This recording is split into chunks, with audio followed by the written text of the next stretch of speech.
Hello, hello, hello, hello, hello, everyone.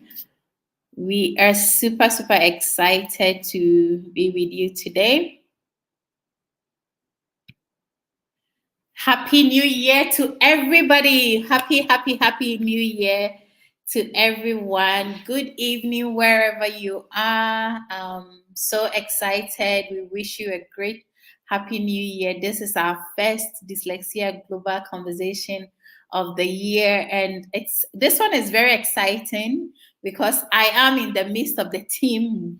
And so today, my name is Rosalind Abigail Trenate, and I'm going to be your host. But I am here with Ama Asamoah, who is our International Dyslexia Ambassador. She's going to introduce herself, and also Justina Asafoegye, who is our inclusion lead at Africa Dyslexia Organization. We are super excited to be hanging out with you this evening. And so, without much ado, I will just call on them for them to introduce themselves to you. And please help us with your questions when we start the conversation. Anything that comes to mind, if you want to find out about some of the programs we have lined up for the year, don't hesitate to ask us. But bring all the questions on board regarding dyslexia, learning difficulties, any support you're looking for. Just bring those. Put them in the comments and we'll be able to read it here. Once again, my name is Rosalind and welcome to Dyslexia Global Conversation. Amma, welcome back. Dyslexia Global Conversation. Can you introduce yourself to our audience? Absolutely. Thank you so much for having me. I am very excited to be hanging out with you ladies tonight. Okay, so as my caption at the bottom says, my name is Ama Asamoah. I am known as the multifaceted COO. One of the hats that I enjoy wearing, as Rosalind said, is I am ADO's international ambassador. I'm dyslexic. I am proudly dyslexic. It is the thing that helps me. It's my superpower. But also, I run a tech company called Patron. We are an IT service company that I consider as my 9 to 5. I run that with my co-founder. And then I have my creative outlet. I'm also a hula hooper. I partner with international festivals and I get to travel the world and hula hoop with people. So that's just top line things of the different hats and pockets that I wear. But I'm really excited to get into this conversation tonight. So I think I will pass the mic to Justina.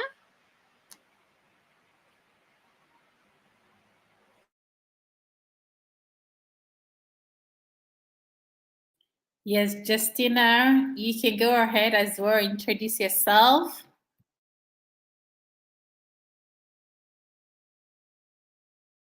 Jay, and I am the ADO inclusion lead. I am mother of 5, grandmother of 3. I am passionate about inclusion, how we celebrate difference and how we include and involve people in every capacity that they are.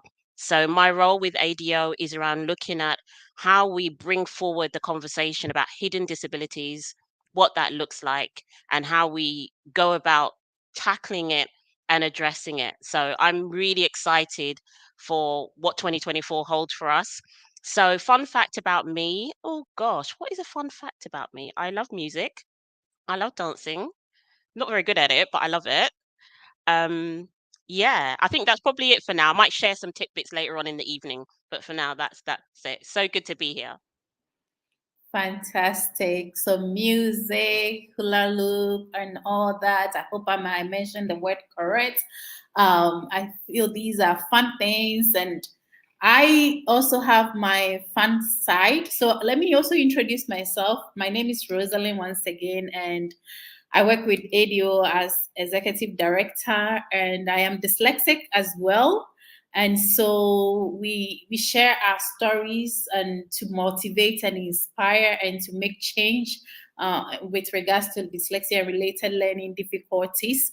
And so, if this is your first time joining us, welcome. I see greetings from Sierra Leone, South Sudan. We are very excited to see you. Just put in the comments where you are from, and we'll give a shout out to you. And so tonight, it's just a very casual conversation. Last year, we had a busy year as an organization, and we ended up with the Dyslexia Stakeholders Forum, which all of you were there. And so I would like us to kind of take a little step back and reflect on that program. How important do you guys think this program is? Is it a program that we should even continue on? I want you to let me know how you feel. Amma, you led, you moderated a panel on parenting and interventions, and Justina was very much involved in the planning aspects. Do you think this is a program that is quite great? Should we continue as an organization? And what would you share about that program that can give somebody an idea of what Dyslexia Education Stakeholders Forum is? Any of you can go. I can kick us off. Yeah. Oh, go on. You go, Amma. Justina. Okay. So I kind of wanted to just break down the different segments of the stakeholder forum because I think they're very intentional and each segment gave something a bit different. So we kicked off with our first conversation after our introductions into the forum. Our first conversations was with a panel full of amazing creative dyslexics, right? They're all in different industries. We have artists, we have students, we have TV personalities. And I think this forum was a space for their fellow dyslexics to show up, right? To share not just their challenges, but how they are currently excelling and succeeding in life, right? Dyslexia is part of our personality. It is not a condition. It is not a disability. It is actually not something that hinders us. But after that panel showed that, yes, they might have had some difficulties growing up. All of us have, whether you come from a family, a lineage. And I love one of the panelists came from a lineage of members that had dyslexia, right? So she was empowered from day one versus people who came from a background where the word dyslexia didn't even really exist when they were in school. And you just kind of see the different dynamics, but you see how they've been able to persevere. You see just kind of like the breadth of creativity that they get to live in. And I think that just gives permission to people to just fully continue to show up as themselves, right? It gives permission to people to know that there's nothing wrong with you to keep going. The second panel was my panel, the panel with the educators and parents, which I thoroughly enjoyed. Because this was the perspective that people got to hear from in terms of how parents get to aid and assist their children with dyslexia, but also giving them verbiage and tools of what to ask for, right? When you step into a space, how do you advocate for your child? And then we had the educators on the panel as well that were giving us practical tools, what assessments to ask for, how do we go about a space to thoroughly advocate for our child? And I think that was very important for the parents and even the teachers in the room. And then the last panel was for our change makers, right? These are people that are in the policy space. These are head of schools. And that conversation was very insightful because you hear from them the actual things that they need, but also the things that they are using to empower themselves and their community around them, because it takes all of us to make the change. And I think that was great to see the tools that schools are using, or to see the conversations that government leaders are having and how they're thinking through things. So I think it was just well-rounded overall. The forum was for everyone, right? Everyone could step in and get a little something from it. Yeah. And I think one of the things that I really took from the forum was the breadth and the diversity of the people attending, and the numbers in which they attended, and the resilience they had throughout the whole of the day. They were really eager to hear what was being said and what was being shared in those workshops and in the talks that were happening. And I think what it really showed was that, Ghana, we are ready. We are ready to take up the mantle for inclusion. We are ready to take up the mantle for training, for development, and just doing everything we can to empower our children and our young people and also our adults. So I think in answer to your question, Rosalind, it is very needed and it must continue and it must grow because we reached a big portion of the education and professional population in Accra, but there is so much more that we can do. There is so much more reach, and we also have to reach beyond Accra, and within Ghana and within Africa. So there is so much to do to empower professionals and practitioners with the confidence that they need to support the people that they're working with, but also to celebrate the wins, celebrate the organizations that are doing the work, that are breaking ground when it comes to inclusion, dyslexia support, and recognizing hidden disabilities. So, absolutely, I'm so excited for how this journey can go and the growth spectrum that is available for us to take this conversation forward. Very beautiful stated.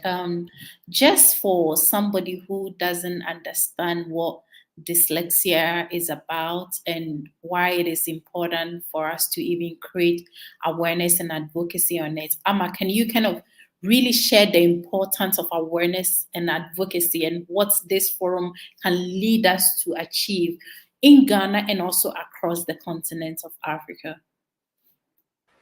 Absolutely. So I think when you ask dyslexic people what dyslexia is, we all kind of have our own different approach on how we define it.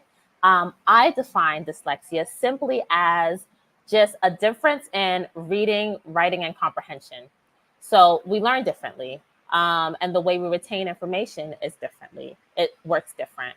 So when we're talking about dyslexia, specifically on the continent, I think ADO is doing the work of awareness, right? And having those conversations because we still have educators that are going through their formal education to become teachers, to become teaching professionals, and they don't understand what neurodiverse learning looks like, right? They don't understand the breadth of inclusive learning because one size does not fit all. So if at the ground root are educators who are passionate and want to make a difference in educating the spaces aren't aware of what these challenges are, then who are the parents to then come along and know who are the students to come along and be able to then advocate for themselves. So in terms of the work that ADO is doing, just the first level of awareness, I think is being done well, right? There's still a lot of work to do, but I don't want the word dyslexia to kind of be a question mark anymore. Like when you mention the word dyslexia, people should be nodding their head like, oh, okay, you might not understand it fully, right? None of us have a full understanding of the different spectrums and the breadth of dyslexia, but at least when the word is mentioned, there is an understanding of, oh, these are students that learn differently and they need their own processes to show up to excel. Did I answer your question, Rosalind? Absolutely, absolutely. And it looks like Justina also have something to add. Yeah, I think it's so important that self identity is part of that conversation. So on the back of what you were saying, Amma, when you speak to people who are dyslexic, they will give different um explanations, different not diagnosis, but different what's the word I'm looking for? Definitions of what it is based on their own experience. And I think it's really important that we allow space for that because dyslexia presents itself very differently for different people. So, yes, the majority of people with dyslexia will be about reading and writing, but there are people who it also impacts their direction. It impacts, their ability to read maps, their ability to tell the time. It impacts their how they process information, how they interpret information. And so, the key thing I always say when it comes to inclusion is the first step that has to change is attitude. because once we can change our attitude, we are then positioned in a place that we can come alongside somebody and support them in a way that's meaningful for them. So rather than imposing, right, you're dyslexic, so you need this. Actually, ask that person, what is it that I can do to support you to access this material, to access this environment, to access this process better, in a way that it means that you can show up as you. You don't have to down yourself, you don't have to label yourself or discredit yourself, but you can openly say with the confidence like what you Amma and you Rosalind show, is actually, yes, I am dyslexic and this is what I need. you know I need tech to support me in my learning. I need time to support me in my processing. I need space to allow me to just gather all the information that I have and do it. I need someone alongside me to just talk me through what needs to be done, because we learn in such diverse ways, but we teach in such singular ways. We teach in very, very kind of modular, very structured ways. And our teaching practice hasn't really evolved that much. What teachers were doing 100 years ago is still very common practice that's happening now. But we're birthing a generation of new children and new young people who that's not going to work for them. And the older generations who would comport themselves and fit in to the existing environment and just manage, that's no longer an option now. It's no longer an option that actually children will just sit in the classroom and just try and hide and keep themselves hidden and away from punishment because they can't access what's being provided to them in the way that it's being provided. So if we could change our attitude and recognize that actually we don't all learn the same. We don't all learn at the same pace, and we don't all learn with the same interests and with the same tools. If we could change that attitude, we can move from just awareness into implementation, into cultural change, into structural change, systemic change, policy change. So, yeah, definitely hearing the voices of the people who are requiring that support.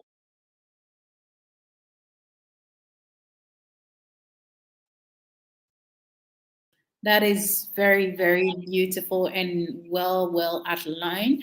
And right now, I kind of will bring the conversation into inclusion, since Justina went into inclusion again.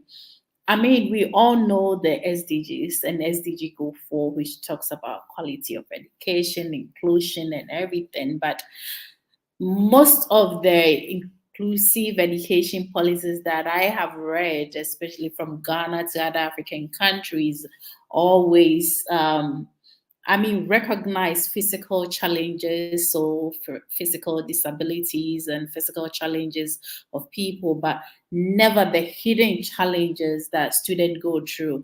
And dyslexia, as it is research have stated, it's 1 in 5. And so you look at it and you see that it is very, very high. But why aren't these countries who are making policies that influences the education and education policy implementation kind of recognizing that there are students that are in the classroom that struggles? We can't see them, but they are there. You can spot them in the classroom because they are the students that we call them sometimes blockheaded, and different call them lazy and all that. But moving forward from that, we know that how do we think into inclusivity and make education inclusive for everyone? And this comes to the same thing that happens in our education sector, kind of venture into our workplaces where corporations don't really know, especially corporations on the continents, are not given adequate support, or they don't even know how to support their employees or to make the workplace inclusive for everybody. How do we help to change that? What are some of the things we should be looking at? And Amma can take it, and Justina, you can also share your thoughts on this. So when you ask what are things that we can be looking at, I think it's just simple being open to a conversation. And I say that because, and I shared my story before, I got diagnosed as an adult. And I got my MBA in the UK. This is where I got formally diagnosed. And I left my MBA program and I got like my first big girl job, which was working for a British company. And I remember the first time where I was able to sit down with my direct manager and say, hey, I'm dyslexic. I need X, Y, and Z so I can do my job better. And there was just so much freedom in the conversation because they were so willing to provide me what I needed. And it was the first time, now that I had verbiage for the things that I needed, I could ask for the things. And I was just so shocked by their willingness to show up, right? To go ahead, to be able to support me in this manner.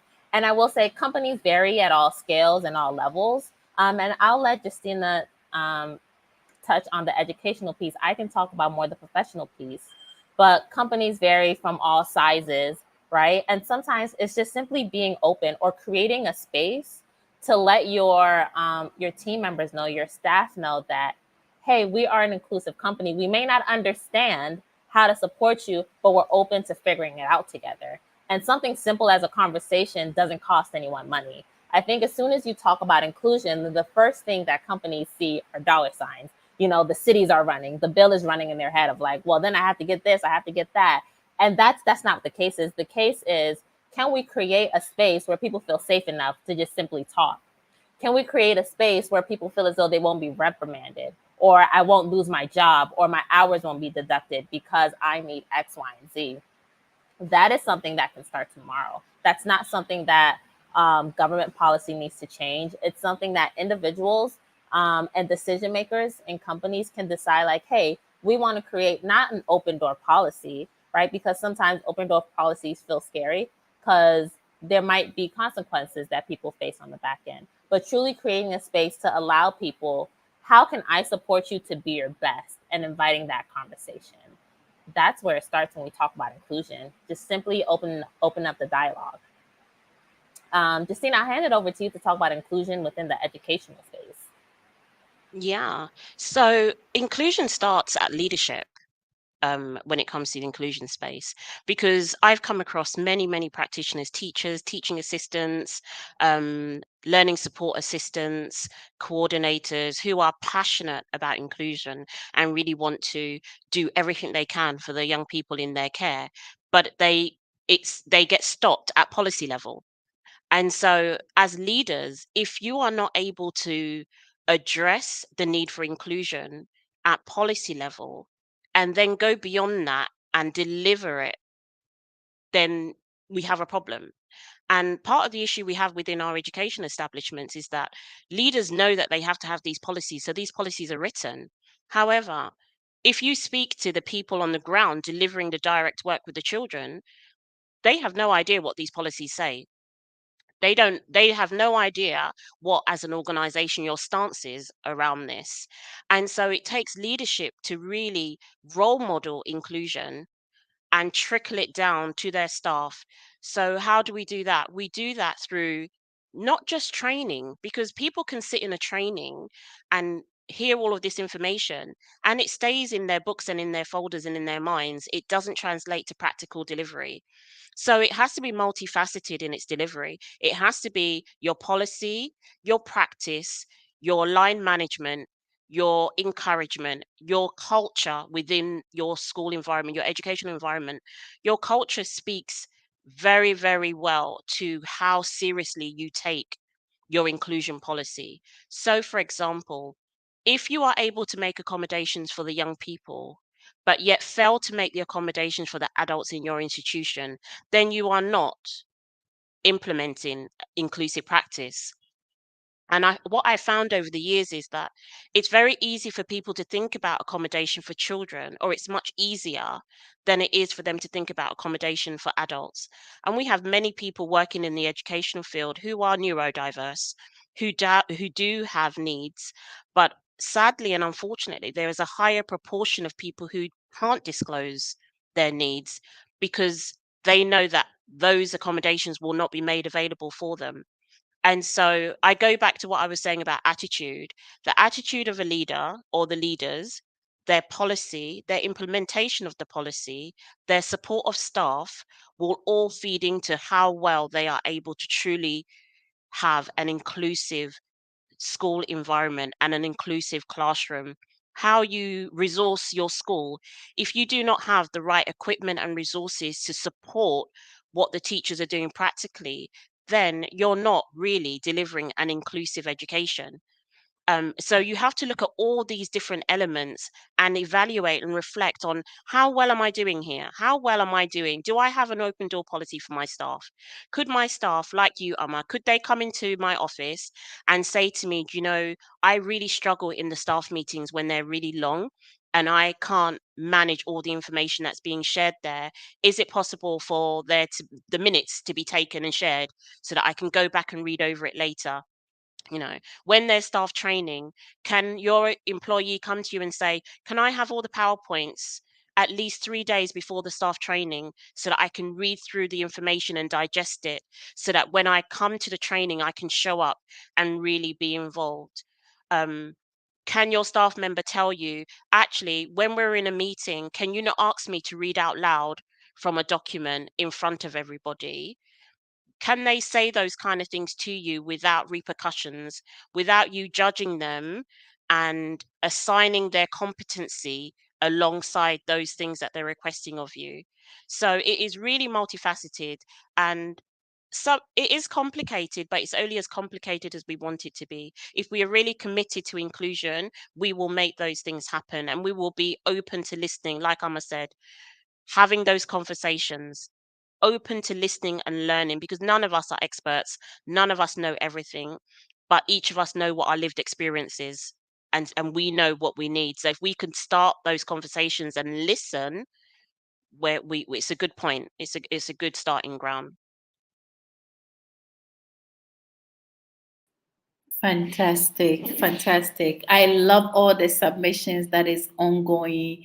But one will challenge us and say, why do we think inclusion is important? Why do we have to be inclusive? Yeah. So let's think about what is inclusion. So, inclusion is the recognition of diversity, recognition that we are different, we are made different, we operate different, we think differently, we present differently, and that it's okay. It's a celebration of the fact that actually it's okay that we're not all the same. And so, if it's okay that we're not all the same, how then can we operate in a system and in a culture and in a society that says everything has to be done in the same way and everything has to be done in a particular way that favors some of society and disadvantages other parts of society? So, actually, when it comes to inclusion, it's about how do we level the playing field? How do we make sure that the things that work for you aren't going to be a barrier to me? How do we make sure that I can be psychologically safe in the environments that you're providing? How can we make sure that I can thrive the same way that you thrive, but you thrive through having A, B, and C in place, but I need X, Y, and Z? So, how can we make sure that actually we've got everything from A right through to Z in our organization as practically as possible so that regardless of which of those is the way that you function best, you can, because we've made that provision available for you. And actually, let's not expose you by making you declare to everybody, "This is what I need." Let's just provide it and then go and get what you need because it's already provided, you know? So I use the analogy of like female bathrooms. So female bathrooms in schools where people are aware of inclusion will have particular items in there that means that a young lady doesn't have to go and find a member of staff and share her experience and say, "This is what I need." It's just there. So at any point that you need those items in the bathroom, you can just access them. And I liken that to inclusion. Actually, why should I have to declare my neurodiversity? Why should I have to declare my disability? Why should I have to make that my identity solely when actually you could take just a few steps to allow me to just show up and be me? And Amara, I know you want to add something to that. That is brilliant, Justina. I was gonna say I love that analogy. I love that analogy. I'm gonna take it and put it in my back pocket. Um, but so your question is, why does inclusion matter? Well, that was your question, right, Rosalind? Um, just simply put, inclusion breeds success. One thing that we can commonly understand, one thing that we universally speak, people understand money. When you look at organizations, case studies that have been done, when you look at organizations that have the most inclusive space, organizations that have, oh, sorry, I think I lost you guys. Sorry. Educations, um, corporations that have the most diverse spaces are the places where innovation is happening, are the places where change is happening, are the forefront of they're leading in the spaces, right? And this is simply based on because they understand what inclusion looks like, because they understand that in a melting pot, anything can happen. And as Justina said, when we think about a melting pot, that goes further along in terms of how people. Sorry, guys, someone keeps calling me, so it keeps disrupting me. I apologize.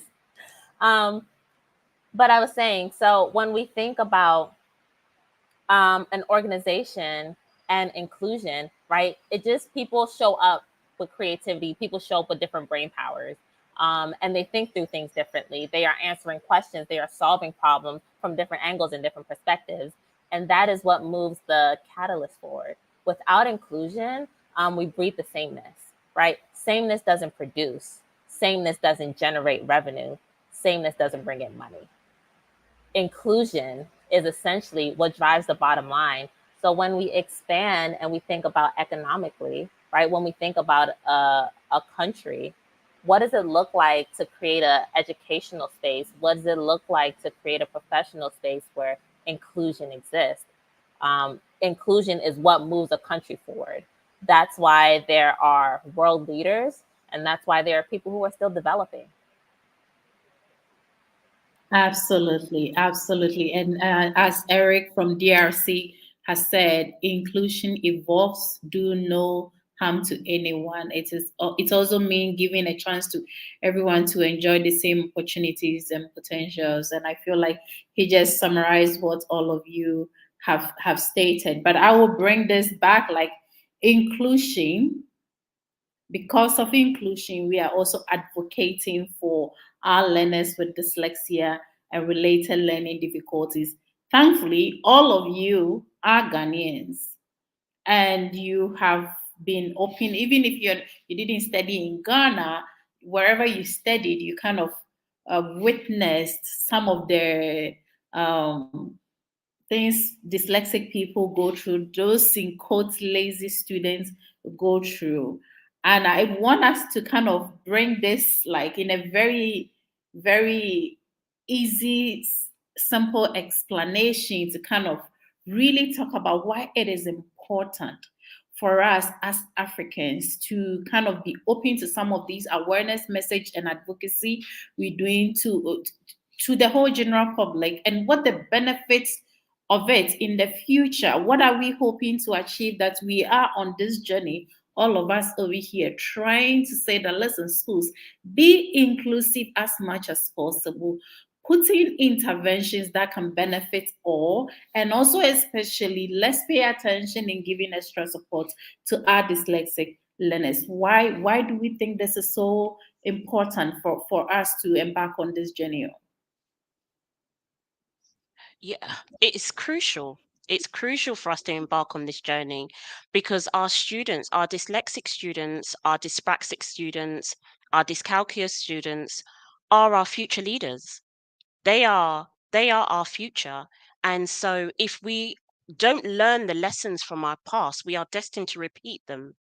And so when we hear the experiences of students who have gone through the education system in Ghana, and I'd let us not make the assumption that some of the difficulties that students have gone through it's solely on African soil, because there are many students in the UK, in the US, who are struggling to get the education that they deserve because of some of the attitudes that we still have. So it's so important because there is still a lot of stigma that we have to break, and there are still a lot of assumptions that we have to address. You know, there are still children who are being labeled, who are being name called, who are being beaten, because people are just not aware that actually this child, this young person, this youth is not stupid. They are not being difficult. They are not purposely trying to frustrate you, but the way that you are trying to get them to access the information you're providing is the wrong way. It's not conducive. They cannot access it the way that you would want them to. And it's really important to recognize that and see that actually, if I try one way and it doesn't work, it's on you to look at what other ways can I bring. We live in a time of technology. There really isn't any excuse for us to only insist on pen and paper. There isn't an excuse for us to insist that if a child cannot read, that is the end of their education. Because we have technology now that assists us in being able to access text, being able to hear text. Um, and so it's on us to find other ways. And if we don't have the attitude that allows us to think like that, we will continue to hinder a generation of young people who have so much potential. There is so much research and data that shows the level of creativity, ingenuity, entrepreneurship, innovation that exists within people who have dyslexia, dyspraxia, dyscalculia, ADHD, autism. There are so much hidden talents that we haven't even unearthed yet. So we have a responsibility to unearth that and support the growth of that. So I would say that that's one of the reasons why it's really important that we address how we support our dyslexic students in our schools and in our workplaces. I saw a really beautiful example of an email, and in the email signature, the person had written that actually, I have dyslexia. So if you see any spelling errors in this email, please be mindful of that. And I thought, amazing. I love that. Advocate for yourself and let people know this is the reason. I haven't misspelt that word because I lack intelligence in knowing what the word is. I've misspelt it because I have a neurological makeup that means that I haven't seen that error in what I've written. So I think it's just really, really important that we just don't lose sight of the barriers that we're putting up in our society and the opportunities we're losing out from because we are not empowering people in the right way and we're not giving them the support tools that they need in a timely manner. Beautiful. Amara, do you have something to add? I do. I think for the best way for me to answer your question is to tell you why I decided to become an ambassador. Um, when we talk about why it matters, I've had my personal experience. I was diagnosed as an adult, so I struggled as a child because I didn't have verbiage, I didn't have anyone advocating for me. And going through the whole process, I came to the conclusion that it mattered. I needed to be the voice for the next generation, not just a voice, but when we talk about being Ghanaian, I needed little girls to see me. I needed little boys to see me and know that they could succeed as well. I needed their story to be connected to something, a through and through line. And that's what sent me on the journey of ambassadorship because representation matters. If you cannot see yourself, if you cannot hear yourself, you do not know what you're achieving for. And the more that we get to take a space, the more that ADO pounds the pavement, not only in Ghana, but in all the countries on the continent, right? The more that we show up and give people a face, give people a name, give people a personality of dyslexia, it demystifies it. It allows children to ask more questions, right? Even if your teacher doesn't catch it, even if your parent doesn't catch it, you can say, hey, I saw this lady talking and she said dyslexia. She said, sometimes she misspells words, or, maybe she reads slower, or she needs someone else to read things for her so she can understand. I think I might have dyslexia. Let me ask what that is. When I set out on ambassadorship, that was my only goal, is to have representation, because representation matters so much. And the more that we can mirror ourselves in society, the more that we can give permission, faces, and to tell our different stories, right? About being on the other side, not just the struggle, but the beauty. When we talk about creativity, what does that truly look like? When we talk about entrepreneurship, what are all the different businesses that dyslexic people are running? Because we're not just actors. Right? I think people are very aware of the actors that are dyslexic. People are very aware of the comedians that are dyslexic. But no, we are everyday businesswomen. We are everyday businessmen. We are artists. We play sports. We take over the world, right? We're in all different spaces. We're in leadership positions. We're in teaching positions. We're in government positions. It gives people verbiage, and it doesn't decapitate them in terms of what they can excel and succeed for. And that's what representation gives us. Yeah, totally. I just want to touch on the back of what you just said there, Amar, Mhm. and say there are so many adults who are going through life having learned how to cope, who, when they hear these conversations, will have that light bulb moment and say, "Oh, okay, it wasn't just me. I'm not mad. You know, I'm I'm I'm not less than, but actually there was a reason. There was a reason those areas were difficult for me, and there was a reason I struggled in that particular aspect, and there was a reason that these things happen. And it doesn't take away those experiences, but it suddenly makes life make sense. And there are parents out there who would have had this struggle and are now watching their children have this struggle and still don't have, oh gosh, mosquito, still don't have the answers. And I would say the work that ADO is doing is so important, because those are the people that we want to reach, and those are the people we want to have the conversations with. Because once you get the answers, you're then able to take control over what your next steps are. I'm laughing I don't know if it's because me that's Justina. frozen or if it's. I was laughing because Can you see Justina me? was. Justina. Yeah, we can hear you. Can you hear us?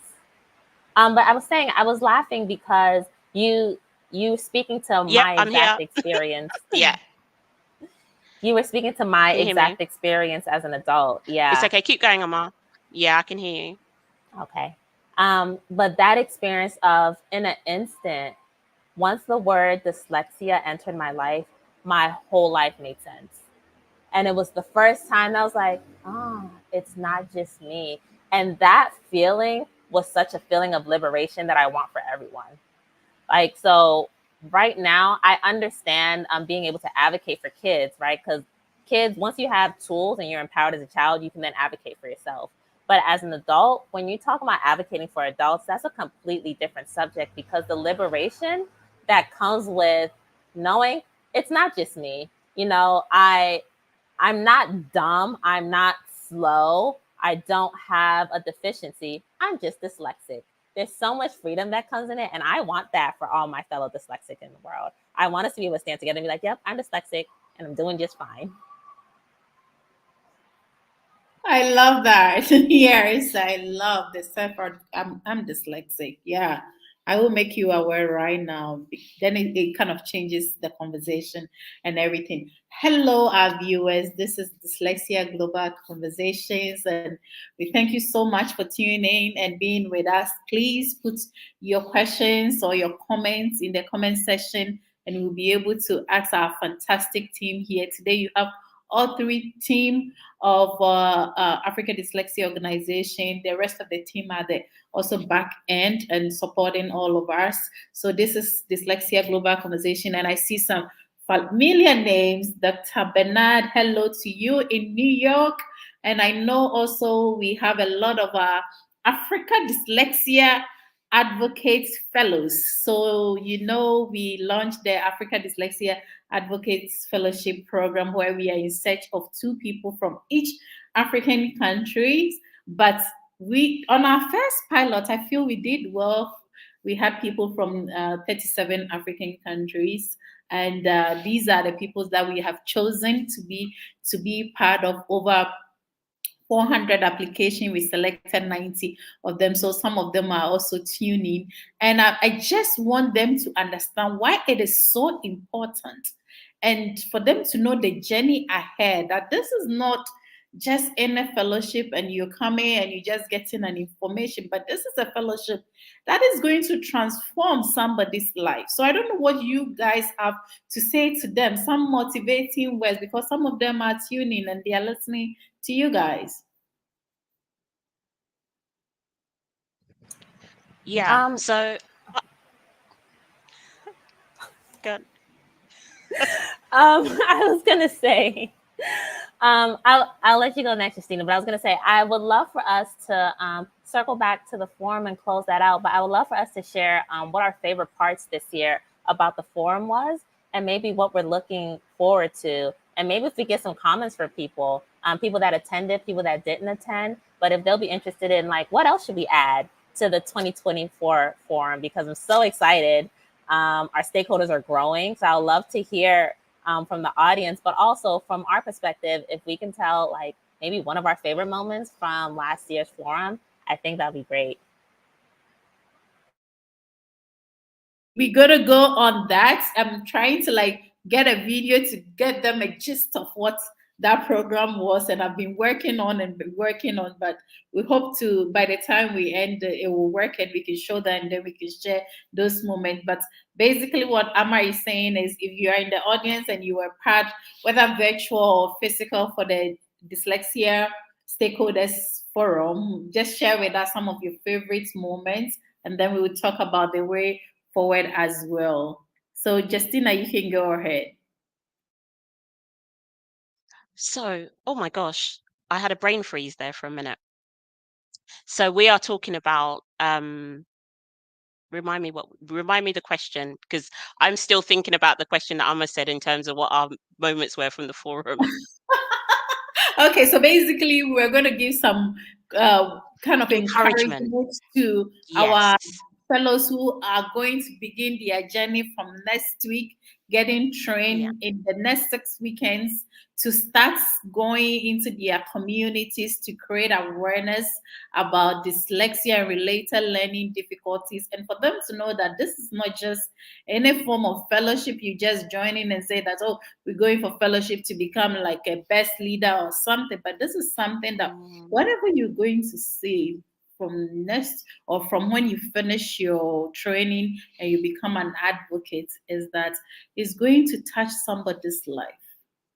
And mm, so, what the message you take in, how you presenting it, and the genuinity behind whatever they do is mm, impacting somebody's life. And so, what do we have to share with them for them to know that what they are in is a great deal? And we hope they embrace the journey and really, really bring their self onto the journey with all of us, so that we can work this together on the continent. yeah, absolutely. I think you touched on the word, and it's so powerful, transformation. I would say that when you start on this journey to learn, to grow, to empower, to advocate, to make change, it's transformational. Not only is it transformational for the people that you're advocating on their behalf, but also you as an individual and as a professional. Because as you gain in knowledge and awareness, your eyes are open and you start to see things that you were oblivious to before. You had no idea people had these struggles, had these barriers, had these discrimination against them. And when your eyes are open, you will be galvanized into action and wanting to make a change and wanting to make a difference. And in you wanting to do that, you will sow belief into another person. You will sow affirmation into another person. You will sow confidence and growth and recognition. Because when people are seen, when people are hidden for such a long time and suddenly they're seen, it's such a transformation, because now you know the world is your oyster and you can do anything. But before you're seen, you're scared and you're worried and you're fearful and you're questioning. So your role is going to be transforming yourself, but also the people around you and the people in your community and the people in your country. And you're going to make waves. And sometimes some of them waves are going to hit you back, and it's going to be really challenging. But you remember the reason, the why, you remember the purpose and the reason why you applied for this in the first place, because you want to impact lives, you want to transform lives, you want people to live to their full potential in the spaces that they're in. And so therefore, if you get a little bit wet, it's okay, you will dry off. But for other people, they get wet every day, and now learning what it feels like to be dry.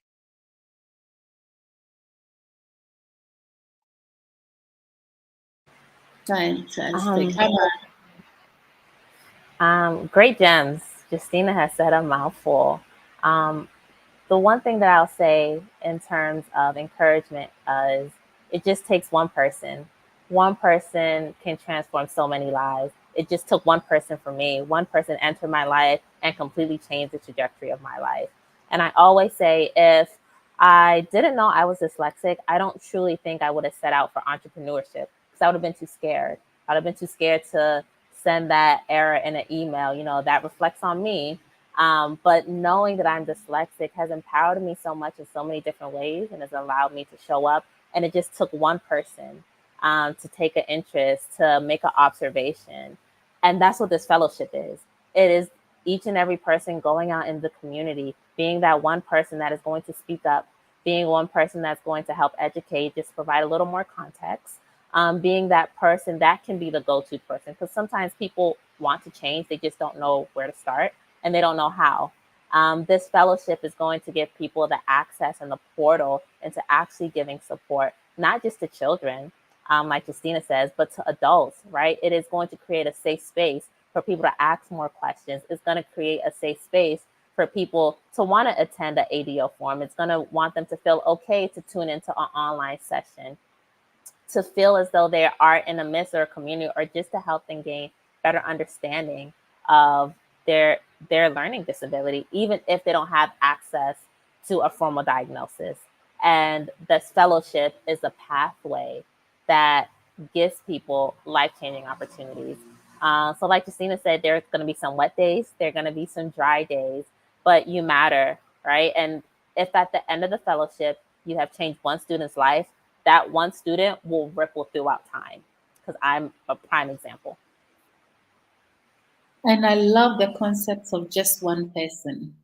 If all through this and you're in your country and just one person's life gets touched, which we know is going to be more than one, it's going to be more than 10, it's going to be more than 100. But if just one person's life is transformed by your action in a positive way, by your action, then we have achieved our purpose. And you will be so proud of yourself for being part of this journey. I have to say to our Instagram viewers that your comments from Instagram does not come on our platform. And so don't worry if we are not reading your comments, but I have seen them all and I'll make sure to attend to all of them. It doesn't come directly here. StreamYard is still working on some of these technicalities, and so we definitely come back to you. But Amma, can you share with us what's your aha moments during the Dyslexia Education Stakeholders Forum? I wish this video could work so I could show them some overview of what we experienced. But what were your moments? Okay, so one of my favorite moments is actually at the end of the forum. So the forum is over and I am engaging. Just to wrap up, we're doing the Every Child Can Lead campaign. And I'm speaking with one of the videographers there. And they pull me aside and he says, I have never been in a room with dyslexic people, but now I wish I'm dyslexic. You guys are so cool. And I was like, Love it. wow. What does it look like for empowering dyslexics, people just showing up and taking space in the world to take up so much space in the room that other people wish they were dyslexics, as if they could kind of join a membership club. And it was just such like a proud moment that I felt of just like, wow, just even the lens of dyslexia, I feel like had been broken down for him in that moment. And I walked away feeling so like, okay, we are doing the thing that we set out to do, right? And he just came just to capture content. And he's like, I wish I was dyslexic. Love it. love it. I love it. And I I think love I have an that. idea of who this person is because when we called him to come and support us with a video because he was the one doing the Every Child Can Learn interview and this guy over there was like, so when I called him, he was like, what is that? What is dyslexia? And I said, you come, your videos are good, so come and help us. But then after that, he was sharing with me like, this is my first time knowing about this. And I'm so grateful that you asked me to come and support with this. And you could see the genuineness in him saying that I have learned so much and I'm seeing things differently now. And I'm like, okay, then this is like we achieving our goal. Just that. Rosalind, your internet is going a bit in and out. Wow. But yeah, you're breaking up a little bit, but we can hear you. Can you hear But me yeah, now? that was my favorite moment. I passed the torch on. Yes, so that was my favorite moment. Like, I mean, of course, I have a lot of favorites moments. Even after that, one of their panel who called me and said the son was at the forum and the son is dyslexic, and the son was like, "Listen, mommy, this is the first time in my life that I feel like I am okay. Nothing is wrong with me for being dyslexic."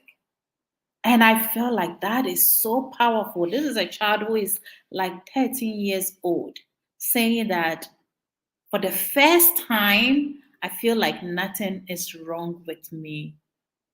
And I'm like, wow.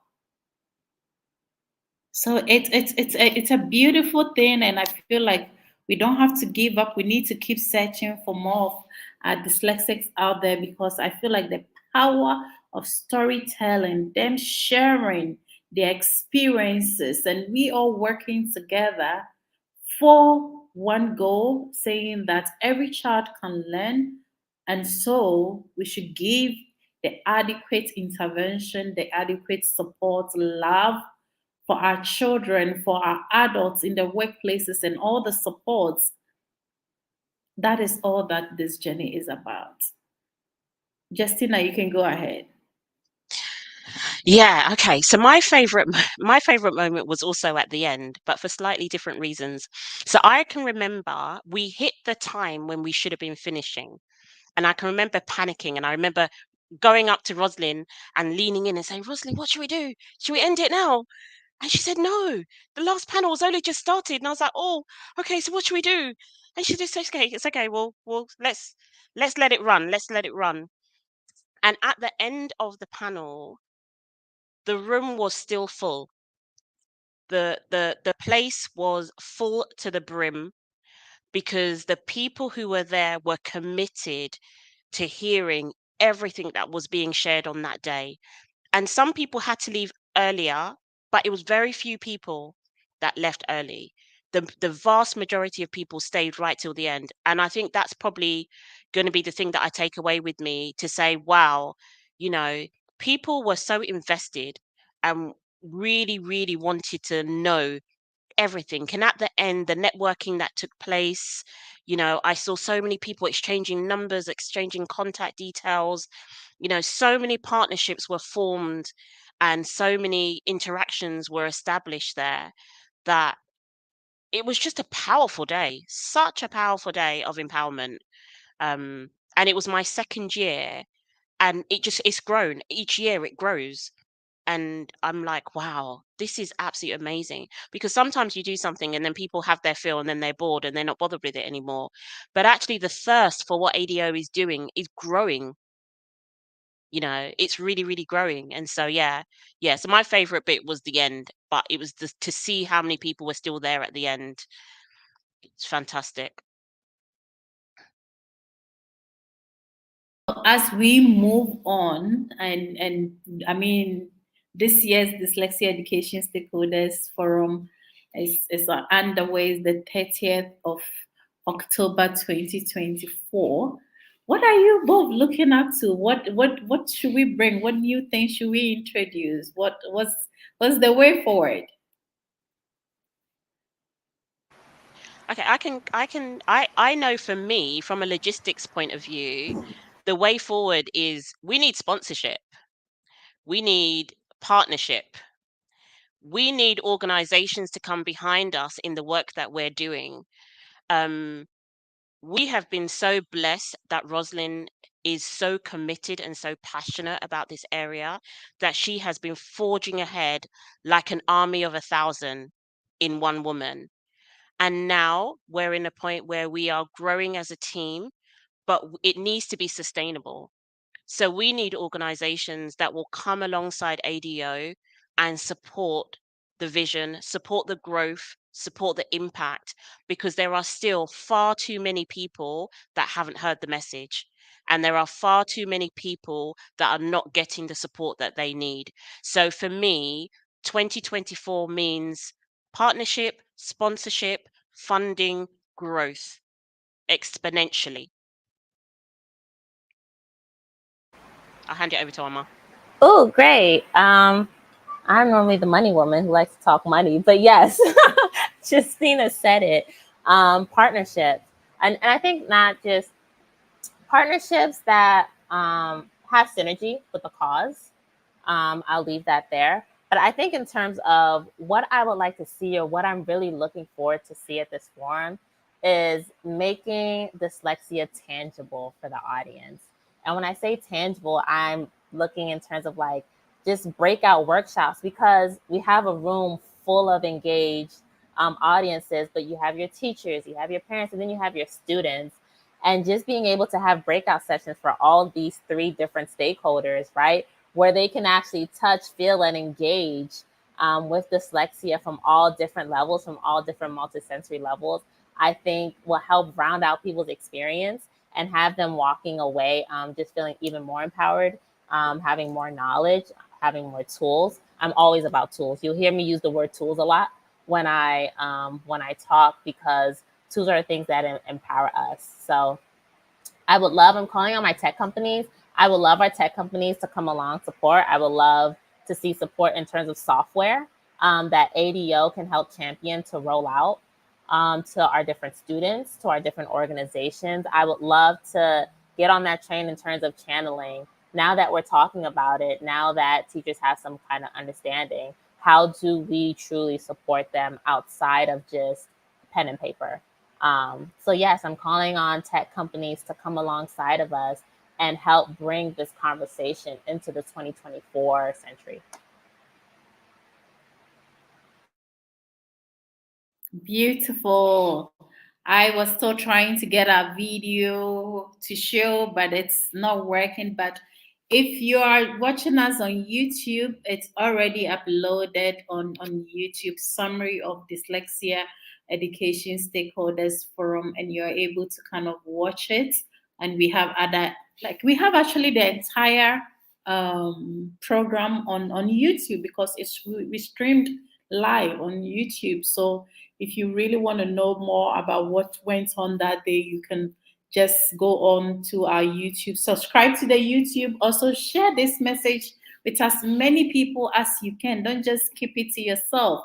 If you're from a school, make sure all teachers, your head of school, have this conversation, and all of you just reach out and see how you can be part of this year's Dyslexia Education Stakeholders Forum as well. We have a lot of lineup activities, and you heard Amma saying every child can learn. Every child can learn campaign is actually going to be official this year. And so if you want us to be in your school to do every child can learn day, please reach out to us as well, and we can together facilitate that. We also have a school audits coming up, being led by Madam Justina. And so please, the best place to hear of all our stuff is on our social media platform, Facebook, Instagram, LinkedIn, on our WhatsApp group, our Facebook groups. So please be there. We also have a membership for educators, individuals, for advocates, not our new advocates, but any advocates for ADHD, autism, you want to just be part of our community, go on our website. There's so many information there. I see also some questions here, but our time is up. One question is, what support is in place for older people with dyslexia? And I think we should take this question and then we will wrap up and be out of here. So Justina, would you like to go and Amma goes and then we can wrap up quickly? Yeah. I would say for older people, tech is your friend. It's get tech. There is so much tech support. Microsoft offers many support platforms that are free. You just have to have the subscription to Microsoft. There are platforms that you can use. There is text to speech, speech to text, apps that you can use, but become familiar with tech and use tech to support the areas that you need. Platforms that will plan things for you, organize, help you to get organized. There's so many, and I don't want to name one and then somebody tells me off because I'm promoting it freely, even though I mentioned Microsoft. So, so tech, I would say, is one of the key areas of support for older people. I'll hand it over to you, Emma, as the tech babe. You probably know more. No, I think you exactly said that. I was like, oh, before I start name dropping, let's get support first. But to your point, every computer now, every phone now in your settings has speech to text and text to speech, but you have to activate it. So these are just like free things that you can do on your own. But as an adult with dyslexia, you probably need help reading through documents. You probably need help writing. And these are tools that exist on your device already. You just have to go into your settings and just type text to speech or speech, and you're able to access these channels within your computer. For instance, my computer reads everything to me, right? You would think we're having a conversation all day because all of this software is activated on my computer. And this is not even the additional software that I have. This is just what my computer has come with. So get familiar with the between your phone and your computer. If you don't know what text to speech is, that is your first thing as an adult in terms of support. And then there's different softwares that you can embed within your emails to help you write. So if you just kind of need a quick look over, it will go ahead and do that. Make sure it is structured grammatically for you. Make sure everything is aligned. It is capturing your misspellings. These software exist. Everything is just a Google away. But like Justina said, as an adult, tech is your friend. And I would also add that if you're an adult and you have you still have some emotional traumas from your childhood because of what you went through, the name calling and everything, I would say seek for support. Speak to a therapist, speak to a psychologist or a safe space, people that you really trust. Just speak to them and let them help you get your confidence up because that confidence is everything you got. And so if I still struggle with it sometimes, and so whenever I break down, I feel like I can't go. There are some people that I call and I'm like, I feel like I can't do this thing anymore. It's beyond me. And then they bring me right back to like, no, you can. And you are sticking with it. And this is how we're going to go with it. Sometimes also, I'm a Christian, I'm a believer. They pray with me and they really talk me through it. And so that's also one thing that I will tell you, because what it is with adults, we try to hide, especially those who are just getting to know. They try to hide their challenges. Okay, let me hide from the so that my work people doesn't know that I can't spell a common word like Justina. Let me hide. Let me do this, and we put all the burden, and that burden eats us because it's a workload that you are carrying. So try to offload those challenges and barriers you face by speaking to somebody that you really trust. Okay, this is something I'm introducing this year. Amma, you Well, I wanted was to say gonna add, something. yeah, I was gonna add one last thing. As an adult, support come to 2024 stakeholder forum. You will be empowered. You will be in a room full of your fellow dyslexics. We can connect. We can talk more. So please put it on your calendar for October 30th, 2024. I'll be there. We'll all be there, and we look forward to seeing you.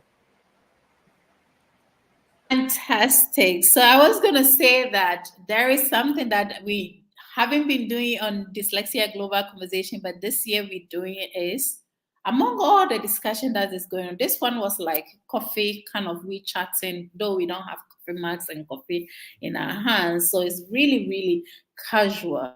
If there is something we didn't touch on it, but it's on your heart as a guest to share just in brief before we leave, this is your moment to share it in brief, and then you can pass it on, and then we wrap up and we are out of here.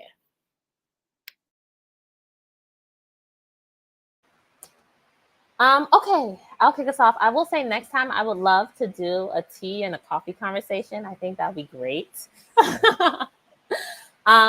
Okay, one thing that I will say is sometimes we can get very caught up in inclusion. We can get very caught up in terms of neurodiversity, and people from the outside looking in will always seem as though like, why does it matter, right? Everyone, especially nowadays, feels as though they're waving their flag. We have a dyslexic flag, we have an autism flag, we have an ADHD flag, but all of it is inclusion, right? And all of it matters. And at the end of the day, the only thing that we are advocating for is for every person born on this globe to be seen and to be empowered, to reach their God given potential. And without educational support, without context in terms of how to empower people, we truly won't reach destiny, right? What does a society look like when people are not reaching their truest potential? What does society look like when we are born and we're not truly tapping into what our purpose truly is? When we become inclusive, we are empowering everyone and giving everyone the tools. Whether you decide to use it or not, we are giving you the tools to go out and go make an impact into this world. When we talk about climate change, when we talk about needing more space because we're overpopulated, we need people with creative solutions, right? We need people with creative ideas to come alongside the people who are going to build, the people who are going to provide the infrastructure, the people who are going to financially support. We need an economy. We need a globalization of creative thinkers where everyone can show up to solve the world's problems, because we can't do it on our own. Because currently what we're doing isn't working. So we need to create space for new ideas, for new people to show up and also put their hat, to put their thoughts into the race where everyone can be heard. I love that so much. Justina, what about you? And I promise we're Oh going my to do gosh. it on coffee next time. Yeah, that was awesome. I Every word resonated. I loved it. I guess what I would want to share, and I think what would be really good to look at in future as well, is I have a real heart for our teachers in Ghana and beyond. And my message is for teachers. Teachers, you are doing an amazing job. You are trying so hard with what you have. And I say this as an educationalist, I'm a trained teacher coming from the UK with the abundance of resources that we have that we don't think is enough, that we still need more. What you guys in Ghana and in on the African continent are able to achieve with the resources you have is phenomenal. And thank you that you are open and willing to learn, to attend the training that's being put on, to come to the forums, because you want to do better for the students in your school communities. And we as ADO, we are here with you. We are here beside you, and we are here to empower you and impact you. And together we will do this journey so that every teacher, by the grace of God, will access the training, will have the information, will have the resources. And so every child moving forward will not be failed in school. They will not be discriminated against. They will not be bullied. They will not be harmed. They will not be labeled or mistreated because they don't learn the way that other children learn. And so it's a recognition of just how much teachers put in and the passion they have, and also the recognition that you need the support, you need more support, and we want to be part of providing that support for you so you continue to do the best that you can with what you've got. Yeah. I think we lost Rosalind for a minute. Wow, wow, Oh, she's wow, coming back. wow, wow, wow, wow, wow.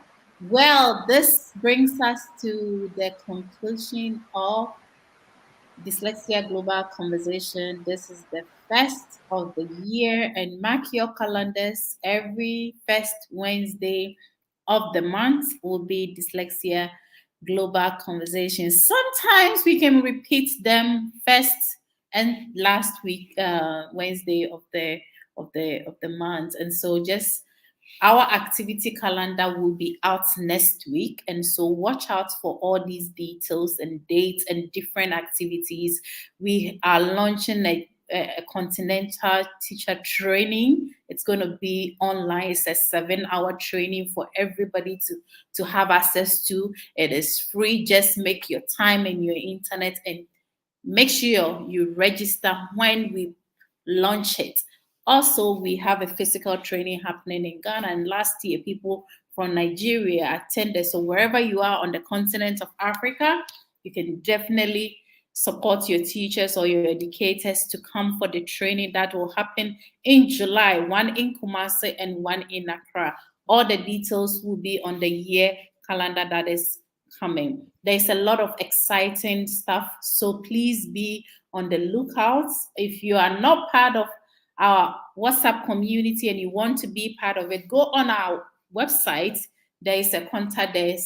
Just chat with them and they will extend an invitation to you to join our platform. But be on the lookout. You that you tune in today, we say a big thank you for spending an hour and 20 minutes with us. Make sure this message is spread to everybody that you know in your contacts. If you know somebody who can also support the Africa Dyslexia Organization, please share our message with them and help us reach out to them.